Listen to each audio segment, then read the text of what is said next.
You say you want to catch some coho? Let's do this thing. See that? I was just setting this line. I ripped it out of my hands when I was putting the board on. And now he's headed downtown for Chinatown. And Hey, what's up you guys? This is Steve from Natural Selection Angling. I'm coming back at you today with another great video in our coho fishing series. Spring coho fishing part 3, understanding actuators and flies.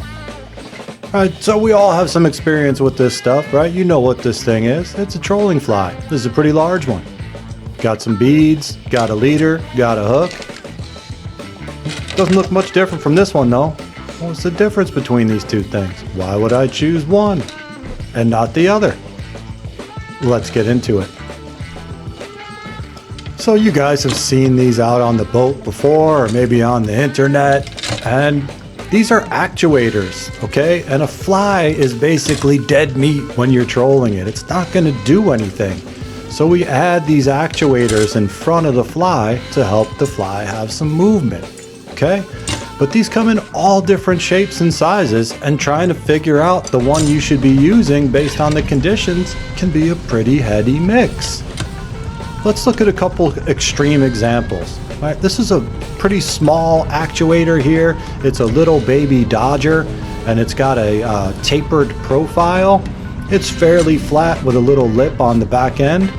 And look where the mounting holes are to attach it, right in the middle, right on the central axis.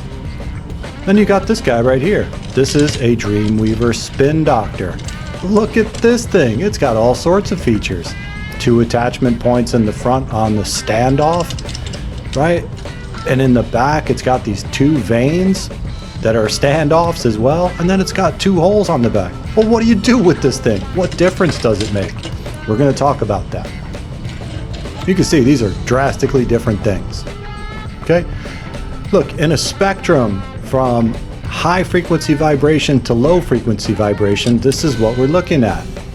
A smaller, thinner profile and flatter actuator is going to be a higher frequency actuator. Remember this? We talked about this in the body baits video and also in the spoons video. This is going to be very similar, right? But the difference here is with spoons and with body baits, it's a single variable, right? The only thing we care about is the terminal tackle. Here we've got a system that consists of these Dodgers, a leader, and a fly. And the way we set up each one of those things makes a difference, right? These are the same size and the same shape.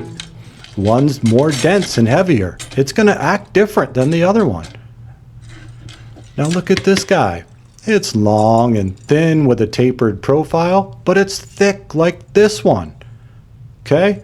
Now, what's going to happen with this thing? You have to look at it and understand the physics of it. You can see in the rear, the tie-off points are off the center axis. That's going to create more throw on the fly, okay? This is a mini spinny. Man, these things are money early in the year. You put a peanut fly on this thing and you're going to hammer coho straight up. But where do I attach this? In the front or in the second hole? And where do I attach the fly? By these vanes or over on the other corner? It's a guessing game unless you understand how the thing works, right? Now moving on. These are medium frequency vibration actuators here. This is a flasher. It's a bent piece of plastic. This one has a vane on the back to help it kick some more.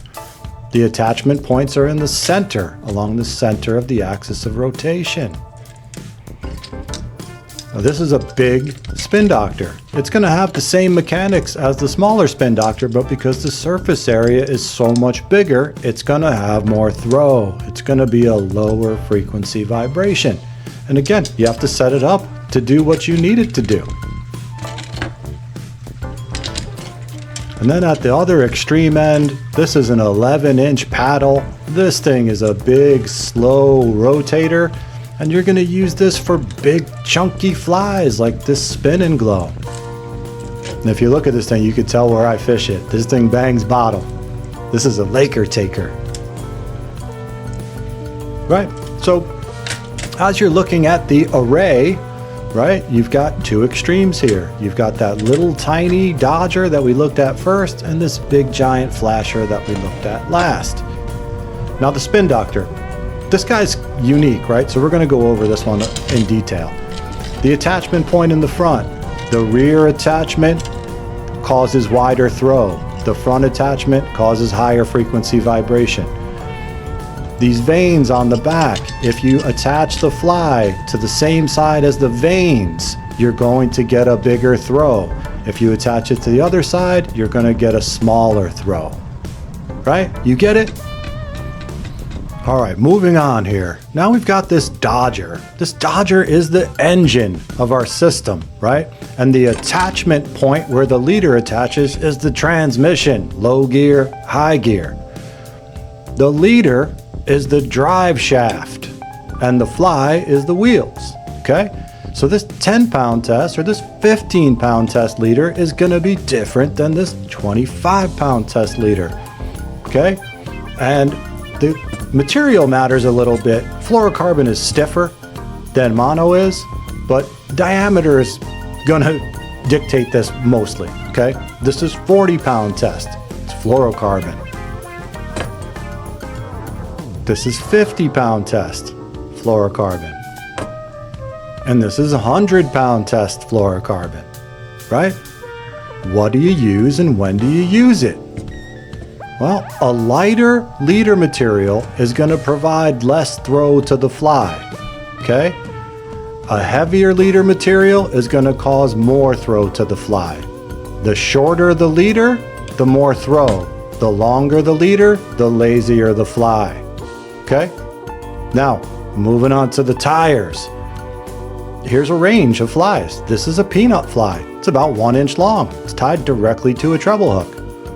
This is a little bit bigger peanut fly. It's a little sparser, but it's basically the same.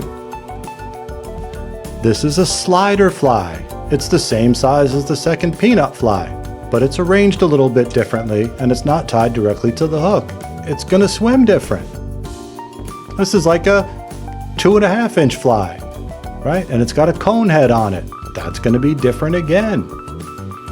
This is another 2.5 inch fly with a cone head on it, but look at how stiff the material is, right? That's gonna be different.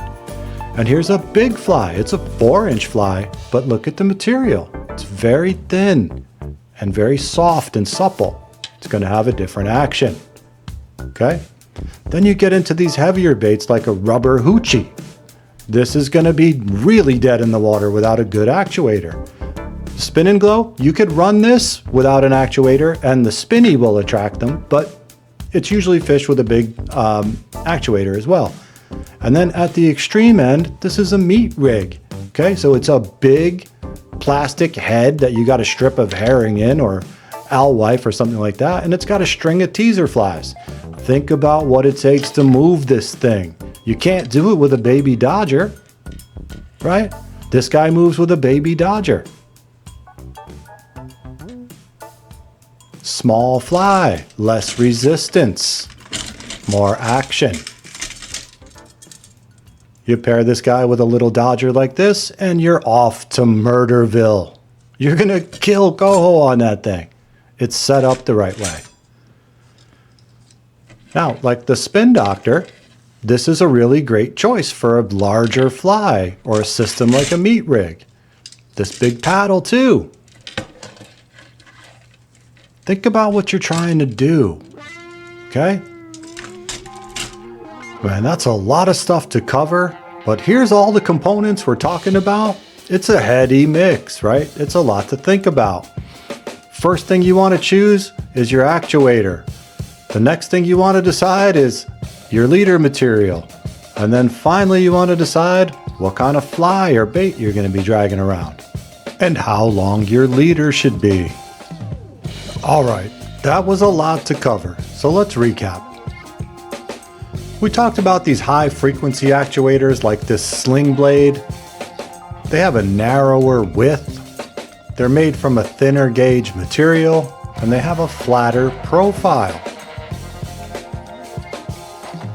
These are going to be extremely tolerant at low speeds, and they're not going to roll over until you get to about 3 miles an hour. These are best for cold water, like 38 to 45 degrees. Now moving on, the medium frequency actuators. Look at this thing. Look how it rolls over. It's got a wider width. It's got a thicker gauge. And it's got a deeper profile. Okay?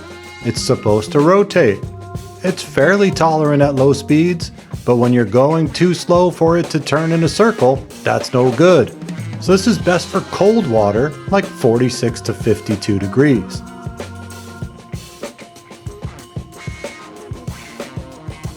Now at the other end of the spectrum, we have these low frequency actuators. This is a spin doctor, and just look how it's whipping that fly, right? It's got a wide width and a thick gauge, and it's got the deepest, tallest profile. It's less tolerant at low speeds. And it's best for warmer water, like 53 degrees and up. Think about it, this is when you start throwing your meat rigs. Alright guys, do you understand now? I know it's a lot. Ask me questions in the comments. Now if you're ready to go out and catch your own coho, you just need to watch this video first. The only thing you need to know to catch spring coho, and then go out and light them on fire, guys. Alright, while you're taking the knowledge you gained from this video and you're out doing this, your dutiful manservant will be preparing the next episode, and we're going to tie a bunch of these flies. Don't forget to like and subscribe and hit the alert bell so you don't miss anything important. Take care of yourselves, y'all, and each other.